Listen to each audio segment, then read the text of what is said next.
All right, we're going. All right, get off. Go. Hi. Watching the Throne. We're talking about Kanye. Possibly a new song, new album coming. It's all rumors. Chris isn't here. You got to deal with me talking about it. That's how it is. Sorry. Chris is traveling. He's actually flying. I don't know why he's flying. I have no idea why he just told me he's flying, which means the bat signal went up and I have to come in and do this. So you're stuck with me, deal with it. Today we have a couple albums featured. We have Hazel English's Just Give In and Never Going Home double EP, and we got Washed Out's Paracosm. I do listen to other music besides Kanye, believe it or not, so I'm not proud of it, but it's true. I'm rocking a old fashioned here. Needed after the kind of day I've had. God, I keep looking there. I want to look here. There, here. Camera's over here. Spilled water on my computer earlier, so I have to use my phone to do this, which is strange. But it seems like it's okay. And I'm in my dining room. I'm not in the office like I usually am because the office is occupied currently by my loving wife who makes all the money, so she gets the office. And yeah, unfortunately, I have to do this by the window. So you're gonna see cars and probably hear cars, but anywhere I go in this place, you hear cars, so it doesn't, I guess that part doesn't matter. And if anything, it's nice. You get to see the people passing by. You remember that there's a world and it's bustling and people are living their lives amidst all this. So that's good. Anyway, we're talking about Kanye. We possibly have a new song, maybe a new album called God's Country. We don't know much about it, which is pretty on par with Kanye. We just have a rumor of maybe there is an album, and then we will probably never see it or hear it for a while. We just have rumors, but the rumors we have are pretty sound. Apparently there was a video between, there was a call between cinematographer Arthur Jafa. Sorry, I'm gonna be looking down at the, usually I can have the computer in front of me and it looks a little better than this, but I'm gonna be looking down at the computer here. Cinematographer Arthur Jafa was having a conversation with fashion icon Michelle Lamy, and I'm not positive where this was posted. Maybe it was some sort of live stream or something, but basically they were having a conversation and they were, she asked about what he was working on, and he was like working on Kanye's new song, a music video, and it's gonna be out next week. That's the plan, that it's gonna be out next week. And then he was like, oh shit, I shouldn't have spilled the beans. But I did spill the beans. It's funny that he recognized that he spilled the beans, and instead of like editing it or saying like, ooh, we can't post this video, just went on with his life. I can't imagine Kanye would really care that much. That kind of stuff doesn't seem to bother him. But God's Country, that is the potential title of the new album. I'm seeing a lot of articles saying like, Kanye said it was gonna be called Jesus is King 2, so he must have changed the title. I don't think he was ever going to call it Jesus is King 2.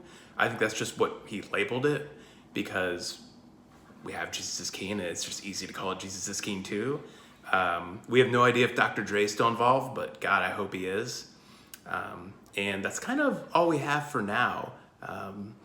It's interesting because you did kind of wonder, of course Kanye was gonna stick on the God kick, but like you kind of wondered how much he'd lean into it.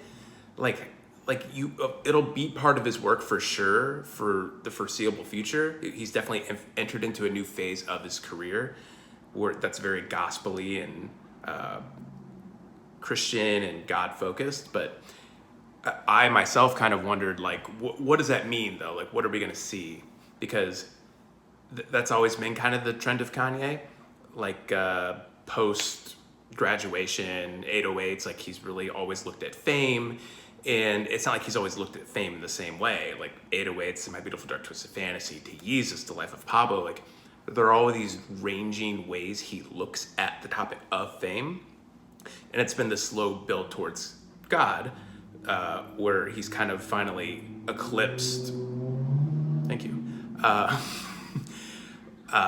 the pressures he has from fame. Like it seems like he's entered a new phase, a new headspace where like God is helping him deal with all the pressures and hardships that come with celebrity.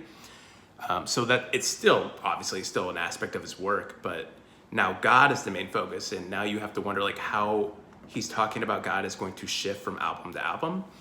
And God's Country, that's interesting. Like it seems like he might take more of a broader political look at the world, more of a societal take, because Kanye's albums are always very internal and focused on the self. Like he definitely looks beyond himself, but he always kind of fits himself into a world. So like I guess that's what the title means, God's Country.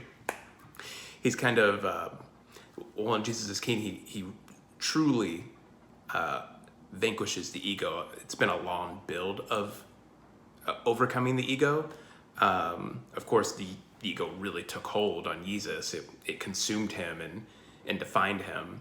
And then on the life of Pablo, it was about becoming a better father, a better husband, a family man, and not letting the celebrity define him. And you saw the ego like come in and out throughout the album and cause problems in his life. And then, of course, Ye and Kids See Ghosts was this desperate call to finally vanquish the ego.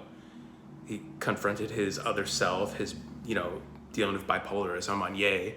And then at the end of Kids See Ghosts, he calls for God to shine a light on him, and he's looking to move beyond it. And then Jesus is King as a result of that he finally gives himself over to God.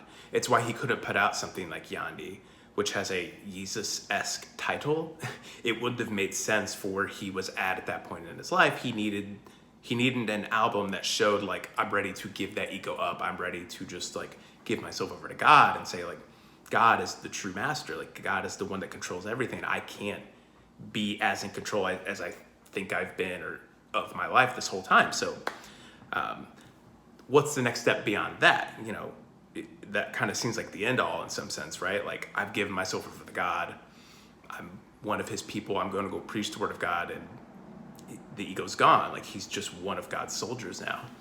And I guess that's kind of leads into God's Country, which I guess gets at that, right? Like the title itself gets at this idea of Jesus is King. He gives himself over, but now like he's literally, boots on the ground, out in the world, actually in God's country. I think it's gonna be more about Kanye's place in America, which I guess he indirectly addresses on Jesus is King, and because the whole first half of the album, he's a very aggro, angry guy, mad at the world for the way they've treated him, and they won't let him be the Christian he wants to be. Like it's a lot, all indirectly about America and God's country, but the second half of the album, Kanye really looks internally, and the album becomes really about himself and about his personal relationship with God and how he can't let the world define his relationship with God. So you have to wonder what God's Country means, because Kanye obviously isn't going to just cover the exact same territory he did on Jesus is King. That's one thing we can always expect from Kanye. He's going to give us something brand new every single time. So God's Country, like the title alone, just kind of signals, it seems like it would have to address just everything that's happened in the past few years, his embracement of Trump, how he's looking at society, all of the good he's doing out in the world, and like what he can do to actually make a difference in God's country, how he's been advocating for homelessness, how he's been I guess his whole career he's been trying to inspire people to look beyond themselves, and now he's going to apply that to the literal country he lives in, God's country. I guess I'm just speculating here. None of that is confirmed, but just thinking about Kanye and the way he moves, and forget about my drink. The way he thinks about himself and his place in the world. It's interesting to think that he's kind of taking a pointed look at his country, especially given the fact that he's a Trump supporter and he's talked about running for president and everything. Like he's really starting to take a more literal look at his environment and how he fits into it, and how his relationship with God fits into all of that, which is cool. I think that's great, and hopefully something cool comes from this Arthur Jafa collaboration. The guy did a short movie called, what was it called? There's a clip of it on YouTube. You can see some of it, which it's really shoddy quality, and it probably should not be on YouTube. It was playing at the museum of, where was it playing? Sorry, this is not good video. The Metropolitan Museum of Art, pretty dope. Basically, it's a bunch of footage of African Americans of the Civil Rights Movement, Obama, and Kanye's Ultralight Beam is playing over it.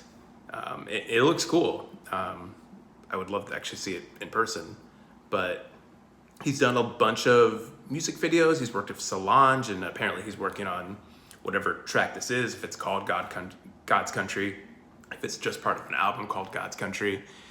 And he says we might see it next week. So, of course, I'm just speculating here.